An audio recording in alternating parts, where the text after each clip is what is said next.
আরজিকর কাণ্ডে তোলপাড় রাজ্য, ফের সংঘাতের পথে রাজভবন। সংবিধানের 167 নম্বর ধারা মনে করিয়ে রাজভবনের বিবৃতি। প্রশাসন এবং আইন সংক্রান্ত মন্ত্রিসভার প্রস্তাব জানাতে হবে রাজভবনে। কড়া বার্তা মুখ্যমন্ত্রীর উদ্দেশ্যে 167 ধারা পালন করার কথা বলে। দিনে দুবার ব্যবহার করো স্টপেজ ক্রিম আর নিজেকে রাখো evergreen Keya Seth aromatherapy stop age cream আর খুঁজে পাও নতুন আমিকে। কথা বলবো, আমাদের সঙ্গে রয়েছেন আমাদের প্রতিনিধি ব্রতদীপ ভট্টাচার্য। ব্রতদীপ, জানাও বিশদে।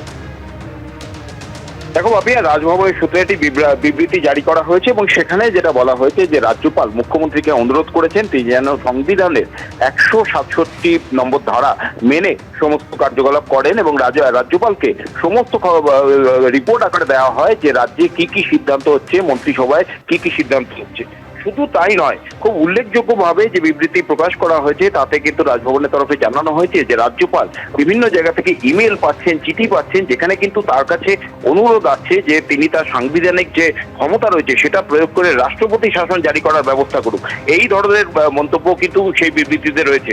স্বাভাবিকভাবেই যে পরিস্থিতি চলছে, রাজ্যপাল প্রথম থেকেই কিন্তু রাজ্য সরকারের বিরুদ্ধে বিভিন্ন অভিযোগ আনছিলেন এবং যে বিবৃতি জারি করা হয়েছে সেখানে তা ঘটনার বিবরণ, যেদিন থেকে ঘটনা ঘটেছে তারপর থেকে কিভাবে ঘটনাক্রম পরিবর্তন হয়েছে এবং সেখানে রাজ্য সরকারের ভূমিকা নিয়েও কিন্তু একাধিক প্রশ্ন তুলেছেন এবং তার পাশাপাশি একেবারে শেষের অংশে সেখানে যখন তিনি রাষ্ট্রপতি শাসন এবং 355 ধারা প্রয়োগের মতন কথা উল্লেখ করছেন, স্বাভাবিকভাবেই সেটা নিয়ে কিন্তু একটা আলোড়ন তৈরি হয়েছে রাজনৈতিক মহলে। বাপিয়া, ধন্যবাদ। স্বাস্থ্য ভবনের সামনে এখানে জুনিয়র ডাক্তাররা সম্পূর্ণ রাস্তা জুড়ে অবস্থান করছেন, স্লোগান চলছে, শাউটিং চলছে। তারা নিজেদের দাবি নিয়ে নিজেদের অবস্থানে অনড়।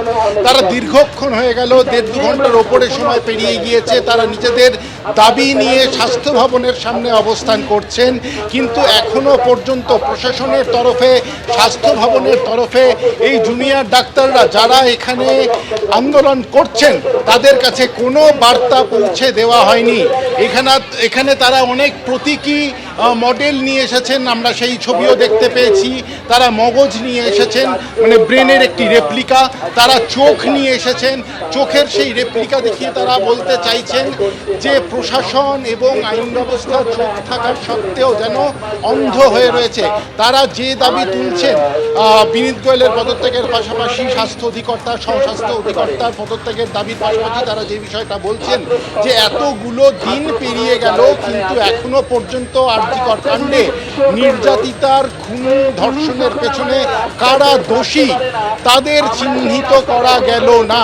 কেন গেল না? এবং প্রমাণ লোপাটের যে অভিযোগ উঠছে সন্দীপ ঘোষ এবং তার সহযোগীদের বিরুদ্ধে, সেই ক্ষেত্রেও প্রশাসন কেন নীরব?